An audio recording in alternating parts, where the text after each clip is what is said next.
and when I forget, I try hard to keep up. Even while I am mildly successful at it at times, I'm also aware of a natural slowness deep within me that I'm either thankful for or fight against, depending on the day.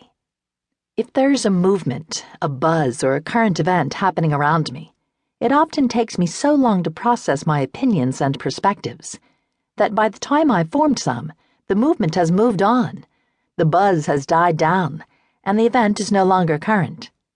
If there were a magazine dedicated to year-old events, I would be the proud, slow-moving editor-in-chief.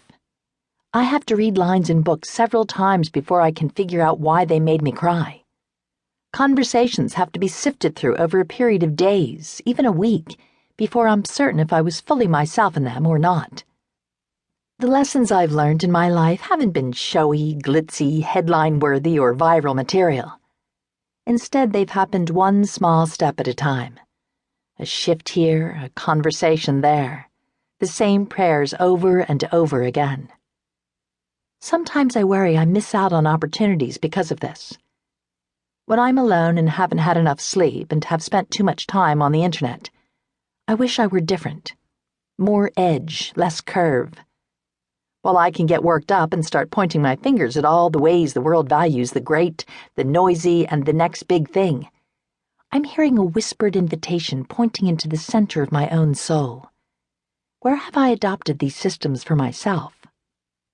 In my exhaustion with this fast-moving world, the one that moves around me and the one that pounds within me, I turn to Jesus. Hustle, produce, and ship is not what I see in him. My tendency is to turn my back on the world, to turn away, and to become critical. As I confess my own judgment of big-time living, I see that though the way of Jesus is different from the way of the world, his way is actually all about the world. Jesus does not turn away from the world, but turns to face it. Jesus came down. He turns toward. He makes his face to shine upon. He shows compassion. He sits with. His withness is so important that every time we say his name, we declare it, Emmanuel, God with us. The way I have begun to practice confronting these systems within me is to do one of the most counterintuitive things I can think of, to remember my own smallness, and to not only tolerate it, but to begin to look for it. In my search for smallness, I'm finding the kingdom of God 1 inch above the ground. It doesn't look like I thought it would or think it should, but there it is, hiding under the piles of everyday life. God is where he always said he would be, in the whisper, in the shadows, in the seed.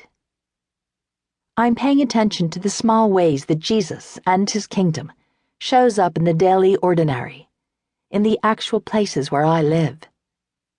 When I think of where to find the kingdom of God in our midst, Tuesday comes to mind. This is the day of the week housing the regular, the ordinary, the plain, and the small. Most of life happens not in brightness or in darkness, but in the medium light of a regular day. And all those daily things, the email inbox, the cluttered surfaces, the bag of old clothes, the deadlines, and the appointments, aren't to be set aside by those who hope to live a faithful life. Rather, embracing all of these is part of what makes a faithful life.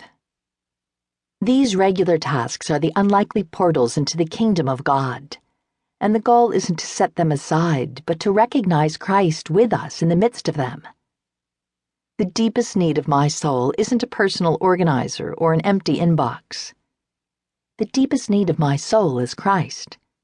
But the problem is, I often forget where to find him. What if God's intention for the world and me begins here, on my regular Tuesdays? What if we decided to take back Tuesday from the wasteland of to-do lists and give it a prominent place in our walk of faith?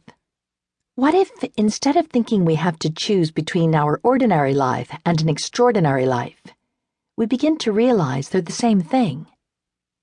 What if we stopped asking God for big ways to serve him and started walking with our friend Jesus into the next simple moment in front of us? I have a vision of a generation of believers who understand that the goal of life is